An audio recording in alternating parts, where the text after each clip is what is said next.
자, 그 다음에 이어서 이제 여러분들이 이제 드디어 기술 공정에 대해서 또 한번 알아보도록 하겠습니다. 자, 여러분들이 이런 이제 이어서 용어하는 기술적인 뭐 공정이니, 그 다음에 여러분들 배웠던 그 자동화의 의미, 또는 그 자동화 한다는 것. 그죠? 그 다음에 여러분들 이 자동화 시스템에 대한 이런 용어 정도는 여러분들이 딱, 물론 이해만 해서는 안 되고, 이걸 갖다 여러분들이 그 즉석에서 여러분들이 설명할 수가 있어야 됩니다. 그래서 그걸 딱 막히지 않고 딱 설명할 수 있어야 여러분들이 PLC의 기술자로서 여러분들이 현장에서 여러분들의 사람들에게도 설명할 수가 있을 겁니다. 자, 이번에 우리가 기술 공정에서 우리가 테크니컬 프로세스란 말을 여러분들께 한번 제가 소개를 할까 합니다. 자, 우리가 요 자동화 기술의 주요 임무는 우리가 기술 시스템의 제어 및 모니터링이라고 그랬습니다. 이건 우리가 이제 이 독일의 이제 규격이 있습니다. 그래서 우리가 그걸 도이츠 인스티튜트 논이라고 해서 이걸 우리가 독일 규격이라고 합니다. 우리가 독일 규격 1926에 따르면은, 자, 먼저 우리가 요 시스템이라는 용어를 이제 보겠는데, 요 시스템이라는 것은 우리가 이 고려 중에 있다. 우리가 응용하고자 하는 것을 우리가 이 생각하고 있다는 겁니다. 그래서 그런 고려 중인 맥락에서 우리가 본다면은 서로 관련되어 있는 요런 구조의 배열이다라고 이렇게 우리가 정의를 내릴 수 있다. 그래서 우리가 시스템이라는 것은 서로 연관되어 있는 이런 구조들을 우리가 배열해 놨다라고 이렇게 여러분들께 말씀을 드릴 수 있습니다. 그래서 우리가 시스템이라는 것을 다시 한번 설명하자면 서로 이 연관이 되어 있습니다. 시스템이. 그러면 그런 걸 갖다가 우리가 이 배열하는 겁니다. 그래서 쉽게 말하면 우리가 예를 들어서 이게 하나가 A가 있고, 하나가 B가 있고, 하나가 C가 있으면요. 요 A, B, C가 서로 관련이 있어서, 이게 서로, 요 A를 맞추면 B로 넘어가고, B로 맞추면 요 C로 넘어갈 수 있도록, 요렇게, 이 연관이 되어 있는, 연관이 되어 있는, 요런 것을 의미하는 게 바로 관련되어 있다는 이 구조입니다. 그래서 요런 이 구조를 우리가 배열시켜 놨다 하는 것을 우리는 이 시스템이라고 이렇게 말씀을 드릴 수가 있습니다. 그래서 이 배열이라는 것은 요 특정 규격에 따라 환경과 또한 요 구분이 되게 됩니다. 그래서 이게 환경에 따라서 또한 바뀌게 된다는 겁니다. 자, 그래서 우리가 여기 여러분들 기술적 요 시스템이라는 거.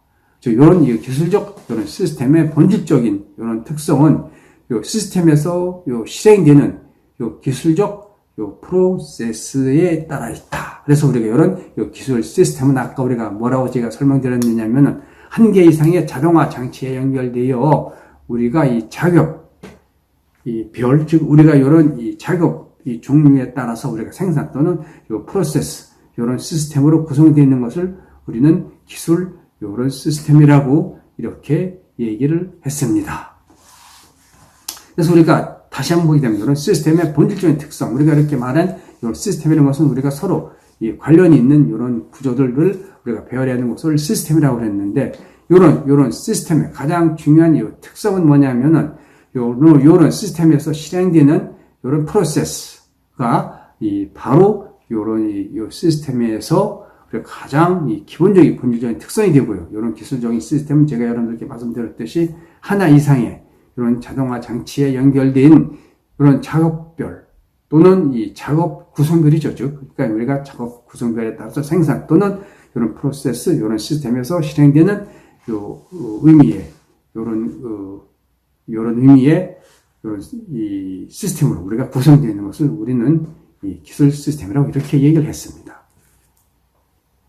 그래서 여러분들 기술 공정을 여러분들께 계속적으로 설명드리자면, 자, 그럼 우리가 이제 이 기술적인 우리가 이제 수단으로 상태 변수들의 계측, 제어가 가능한 프로세서로서 기술 시스템의 상태 변경 프로세스를 의미한다. 그래서 이렇게 나오는데, 여러분들 여기 상태 변수라는 것은 우리가 이제 뭘 의미하느냐면, 우리가 이제는 예를 들면 여러분들이 모터를 돌리게 되면 그 모터에 들어서 이제 속도라든가, 그죠? 그 다음에 시간 또는 온도 같은 거, 이런 걸 우리가 이 상태 변수라고 이렇게 합니다. 그래서 그런 거 상태, 예를 들어서 우리가 모터의 이제 상태, 이게 예를 들어서 모터를 이렇게 돌리다 보니 얼마만큼 이게 가열돼서 열이 뭐 얼마만큼 올라갔다 하는 그런 걸 나타내주는 그런 변수를 우리는 이 상태 변수라고 그러고요. 우리가 이게 1초에서 또 이게 5초 동안 모터를 돌리니까 속도가 예를 들어서 RPM이 이게 뭐 1초당 5번 휴전하다는 게 10번으로 올라갔다든지 하는 이러한 것들을 우리는 이 상태 변수라고 이렇게 얘기합니다.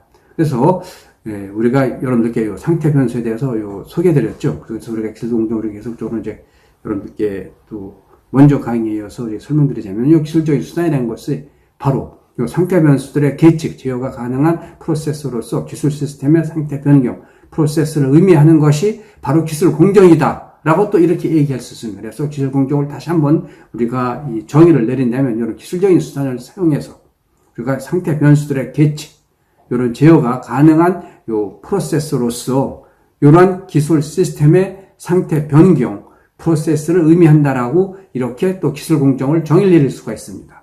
자, 그래서 우리가 이런 기술 공정에 우리가 예를 한번 들어본다면요. 그 기술 공정의 예를 들어본다면 우리가 가공품이 있습니다. 가공. 왜냐면 이런 기술 공정을 거치하면 우리가 어떤 이제 프로덕트가 나오게 됩니다. 그래서 그런 우리가 프로덕트를 나오게 되는데, 그것을 저는 여기서 그 가공품, 이 생산품이라고 이렇게 말씀을 드립니다. 그래서 이러한 기술 공정의 결과가 바로 우리가 이 가공품이 되겠습니다. 그래서 기술 공정의 예로서 우리가 가공품을 우리가 예를 들면은, 자, 이런 가공품의 종류는 우리가 상품을 처리할 때 실제 우리가 이제 영향을 받는 겁니다. 그죠? 실제 우리가 재료 또는 에너지 운반체로서의 물질 및 추상 정보를 구분한다. 자, 그래서 여러분들 여기 그림을 보시게 되면 여러분들 여기 어떤 입력이 들어갑니다. 인풋이 들어가고요. 그 다음에 우리가 거기 들어가면 우리가 재료나 에너지 이런 정보들이 우리가 지금 우리가 어떤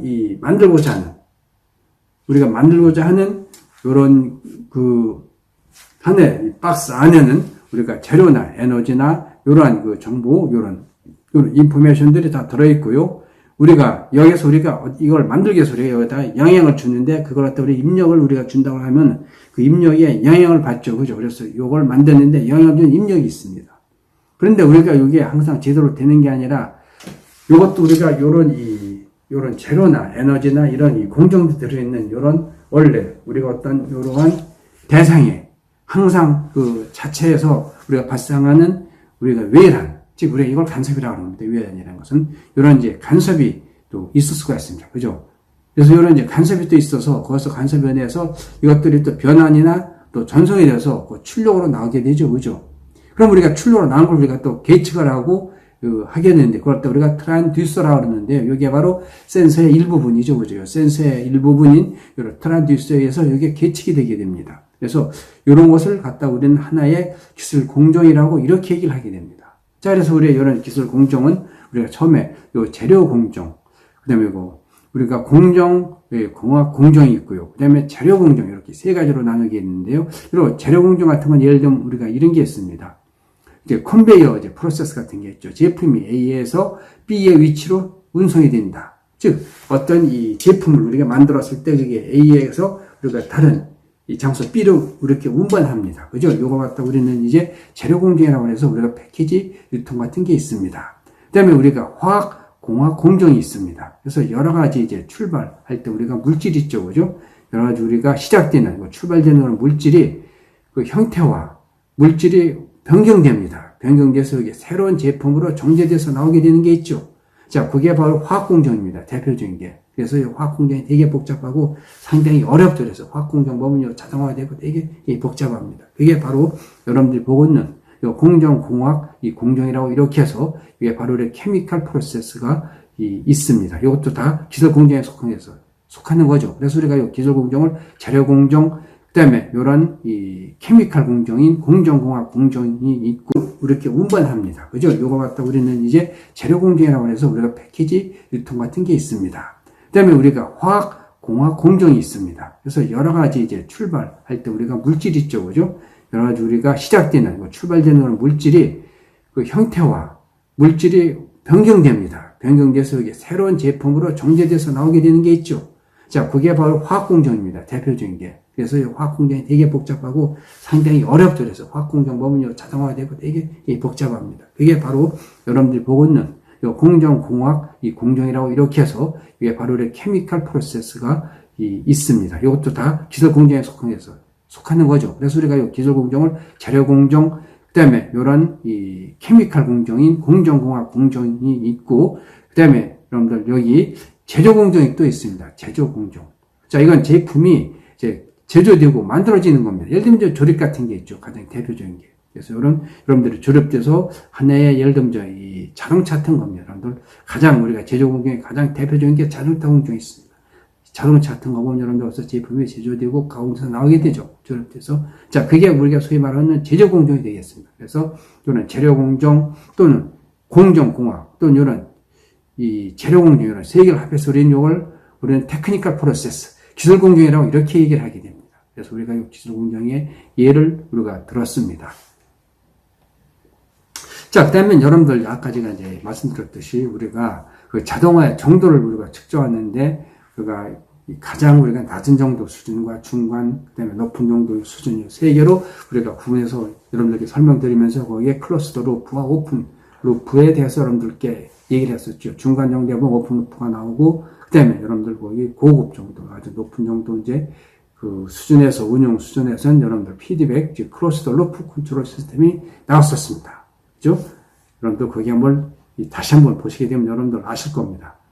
거기 뭐 하느냐면 운영 방식에 있어서 가장 낮은 수준의 자동화를 갖는 게 있었고, 그 다음에 중간 정도 수준의 자동화를 가질 때 우리가 온라인 오픈 루프라고 그랬습니다. 그 오픈 루프가 바로 여러분들 거기 이 오픈 여기 컨트롤 시스템이 되고요. 그 다음에 높은 수준의 자동화를 갖는 온라인 클로스드 루프, 즉 피드백 컨트롤 시스템이 되는 겁니다. 그래서 그거에 대한 용어를 여러분들과 한번 이렇게 보도록 하겠습니다. 그래서 요거를 이제 현재와 과거에는 이런 이제 말을 어떻게 우리가 이제 사용을 했나. 피드백 컨트롤과 오픈 이 컨트롤 우리가 어떤 식으로 우리가 얘기를 했나 하는 것에 대해서 여러분들과 한번 보도록 하겠습니다. 그래서 과거와 현재 용어의 차이점을 보게 되면 여러분들 저기 피드백 컨트롤 시스템이 있고 오픈 컨트롤 시스템이 있었습니다. 자, 먼저 여러분들 거기 오픈 컨트롤 시스템을 보시게 되면요. 오픈 요 컨트롤 시스템 우리가 과거에는 피드 포워드 컨트롤 시스템이라고 해서 피드백 루프가 없다고 그랬습니다. 자, 요게 좀 말이 이상하지만 여러분들이 그 다음 장에서 그 그림으로서 여러분들께 설명을 드릴 겁니다. 그래서 그걸 갖다 우리가 피드 포워드 컨트롤 시스템이라고 이렇게 우리는 얘기를 했습니다. 그게 바로 우리가 보는 오픈 컨트롤 시스템이 되겠습니다. 그 다음에 이걸 또 현재 용어로 바꾸게 되면요. 이건 많은 디스크리트 입출력을 갖는다. 즉 우리가 현재 디스크리트면 이제 더 쉬운 예라면 우리가 이제 디지털 입출력을 많이 갖는다고 이렇게 보는 겁니다. 많은 이러한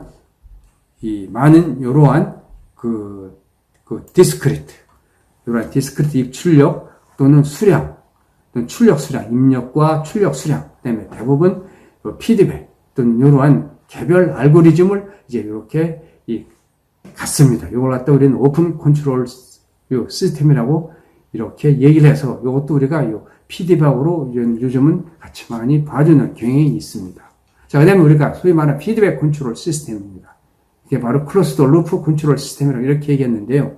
자, 이 피드백 컨트롤 시스템은 우리가 이 과거에는 이 클로스드 컨트롤 루프 시스템이라고 이렇게 해서 피드백 루프가 있는 경우를 우리는 이 피드백 컨트롤 시스템이라고 이렇게 얘기했습니다. 이게 과거 용어입니다. 자, 근데 우리가 이거 현재 용어로서 우리가 바꾸게 된다면은 우리가 설정값 또는 소수의 아날로그 입출력 정보. 자, 거기 I5라고 썼죠. I는 여러분들 input, O는 output의 약자라서 우리가 입력, 출력을 의미하는 겁니다. 그래서 이것은 항상 피드백, 그 다음에 표준 조치. 즉, 우리가 예를 들면 PID 컨트롤을 갖고 매개 변수가 최적화되는 것을 이거를 의미하게 됩니다.